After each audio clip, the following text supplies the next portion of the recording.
August 8 and 9, 2012, the Caribbean Export Development Agency, in partnership with the African, Caribbean and Pacific Business Climate Facility and the UK Department for International Development, hosted the second CARIFORUM-EU Business Forum in London.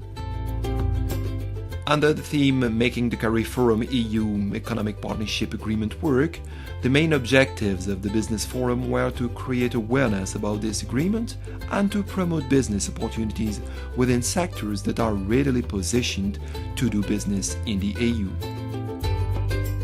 The CARIFORUM-EU Business Forum, it's the second of its kind, is to bring together businesses from the CARIFORUM and from the EU to look at how we can make the EU Economic Partnership Agreement, CARIFORUM, work. How do we get it implemented in a way that will increase competitiveness and improve our entrepreneurs' ability to penetrate the market? By taking the opportunity of the Olympic Games, this forum was designed to enhance the level of trade and investment between CARIFORUM states and the EU. I think it's a good idea to take advantage of the presence of ministers and people doing business, some of whom are going to the game. It's a perfect opportunity. You have the media from the various countries of the world. You have business people, you have government ministers such as myself and others. For us it was a natural fit simply because of our relationship historically with the United Kingdom and the fact that we have one of the largest diasporas here, and so for us the UK market and Europe was one natural fit to do a business forum, and following up on the study tours it seemed advantageous to be able to place a forum here where we could bring together the best interests of the CARIFORUM and the EU to begin to make this EPA work. There are several options.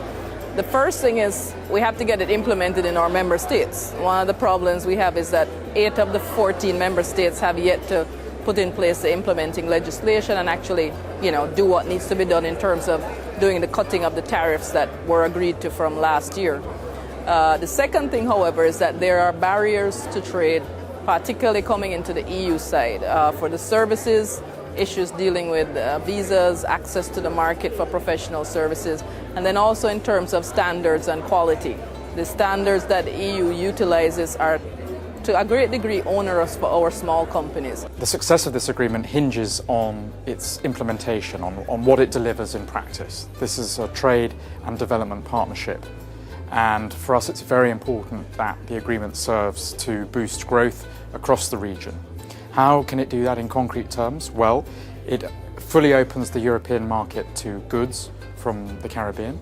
It also offers Caribbean professionals the chance to supply services across the European Union. And it also commits Caribbean states to a range of trade boosting measures in everything from innovation to competition.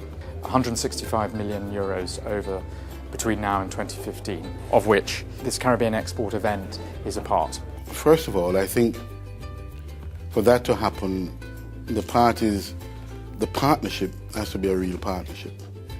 There has to be a quality engagement on issues that have mutual concerns to the parties. EPA has dealt with a lot of the macro issues. We need now to drill down on the detail of these issues as to how is trade going to happen. And for that to happen, it requires a level of engagement beyond trade ministers with the private sector. Unfortunately, many persons have taken a defeatist approach to say with this, but the amount of times I've heard that the Caribbean will die because of some agreement and it hasn't happened as yet. In the ideal world, we want to see where we find our competitive advantages and we trade in those. We're allowed to trade satisfactorily and efficiently without any kind of dumping. And we also want EU to find their competitive advantages and be able to trade with us. So if it is an equal ground upon which each person's capacity to produce is the one that will decide who will be consumed, then we would like to see that there. What we don't want to see is that those areas that we have a competitive advantage in, that there are certain underground government assistance, etc., within the Europe that will cause for us no longer to be competitive because of the blockages. Our main opportunities lie in the area of agro-processing and manufacturing for high-end niche products, products that can go at a higher value added than the commodity level that we've been used to trading at. So for example, high-end coffee, high-end manufactured goods from beans, from nuts, from different oils, things that are unique to the Caribbean, but come in at the value chain at a higher level than they currently enter the market? Well, the main opportunities, it's manufacturing or making products of higher value on our countries. We have good labor, cheap labor, but we have clear rules under the EPA that will help us do that. Not only tourism, not only rum, higher valued goods, higher valued services. I'm struck by some of the amazing qualities of the region.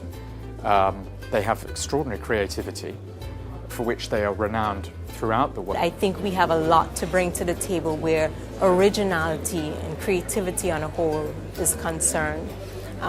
In Europe, our styles are very, not necessarily traditionally Caribbean based, but we mix a lot of our traditional ideas with modern day styles. To me, the strength is in the creativity and talent of our people. The young people that are coming through now are entrepreneurial, and they see things in a different way than the older, sort of more hidebound companies in the Caribbean. I think there's a lot of young blood and a lot of new creativity out there. I think we can do a lot with digital marketing that we're not doing. I think young people just will break through some of the barriers that maybe the more traditional minded people will not. So I am optimistic. We have to deal with the micro issues that make trade happen. Trade isn't a theoretical idea. It's very detailed. It's about details. It's about whether the ship arrives in the port on time, what are the conditions for importing products into Spain, France, the UK, what is the distribution network for distributing these goods, and can my people access? The major weaknesses tend to be in the form of, one, the infrastructure to produce. We don't have the kind of standards and quality arrangements that we ought to have, and so we tend to meet barriers when we try to export because we haven't lived up to the SPS requirements of the export market. Those are one of the main areas. The second area is just in terms of labeling. That's another quality and standards issue. What I think the tour did for me, it reinforced the fact that Caribbean designers are ready for the European market, although we have a few areas that we need to improve on. And one of those areas is marketing presentation, I should say. When I compared the marketing, the quality of marketing materials when we visited trade shows, we met with a few competitors. I think we need to work on the area where marketing presentation is concerned. So that's one area we have already gotten together, and that was a great benefit for us. It brought us together as Caribbean people because we're from different islands, so we don't always get the chance to meet each other. So it brought us together as Caribbean people to discuss our success stories, which we found a lot of, and even within Caribbean you don't get to talk to each other to hear these stories, and also our challenges and to come up with solutions.